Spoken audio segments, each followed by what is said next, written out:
Hi everyone, my name is Hannah and it's another day of crafting. If you are watching this, that means that I successfully got out of my holiday slump.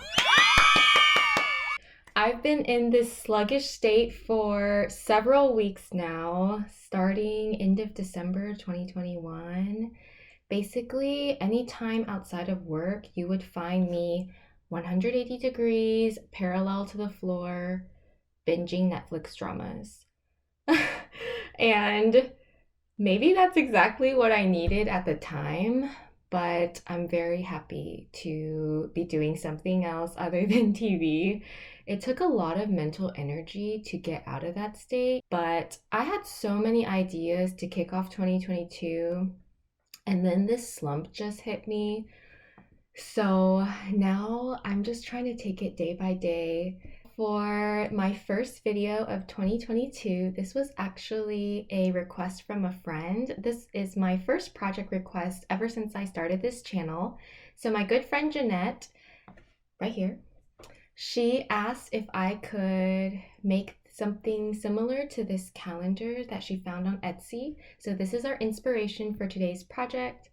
I've never made something like this before, so I was really excited to try it because I feel like with every new project, you always gain skills. So I definitely wanted to give it a shot.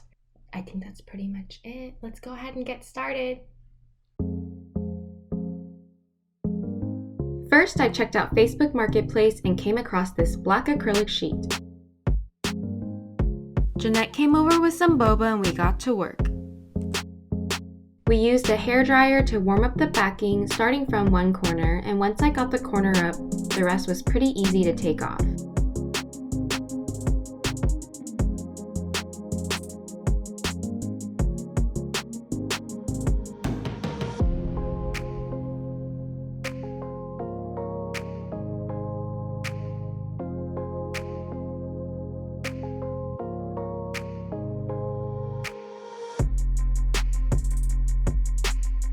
Then we sat down to sketch out the design.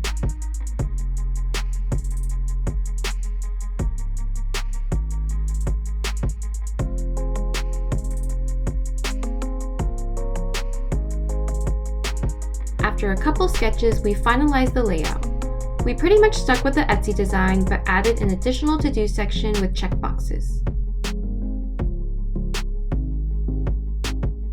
To figure out the dimensions of each part of the calendar, we used some popsicle sticks and laid out a 6x7 grid.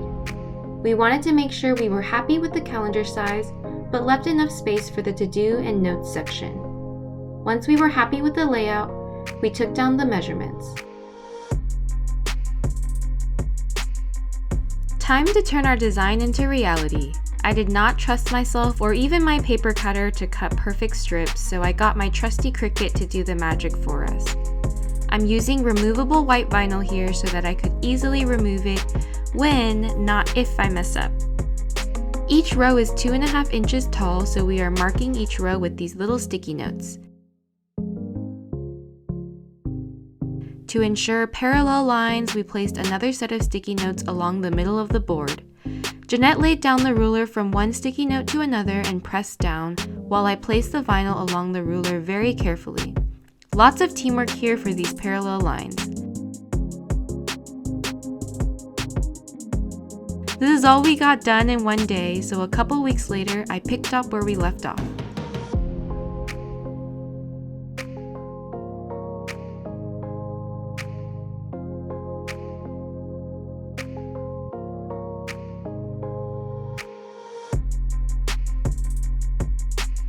I ended up having to fix a couple of the lines since they weren't parallel, so much redoing, but I finally have the lines done.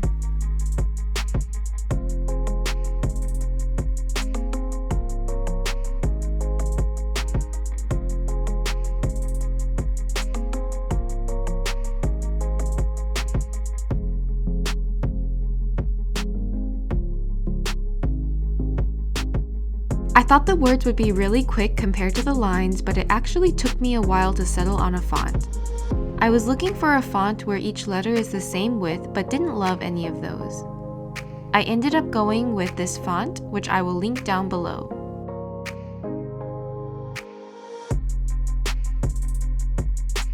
To center the letters for the days of the week, I reused little sticky notes.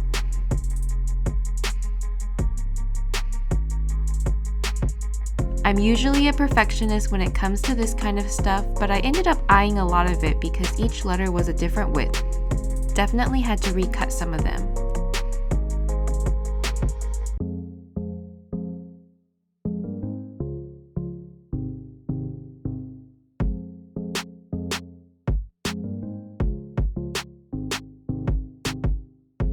The T came off here because I try and reuse transfer tape as much as possible, so it wasn't as sticky anymore. To make the check boxes, I inserted 2 squares into design space, one a little smaller than the other, and center aligned them on top of each other. Then I used the slice function to cut the smaller square out of the other.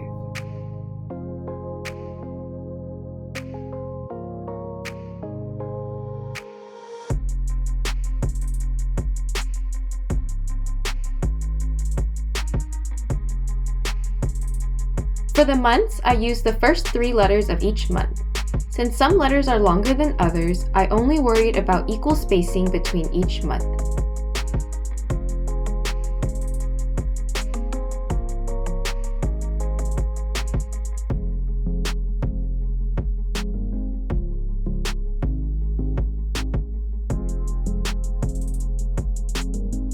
Almost done. The last thing is mounting. Since the calendar is black and not see-through, I decided to glue a picture frame on the back since you won't see it. I proudly got this one almost for free on Facebook Marketplace. I was thinking the frame allows for easy hanging and equal space from the wall. I used a mixture of hot glue and tacky glue and left it overnight. Hopefully that was enough.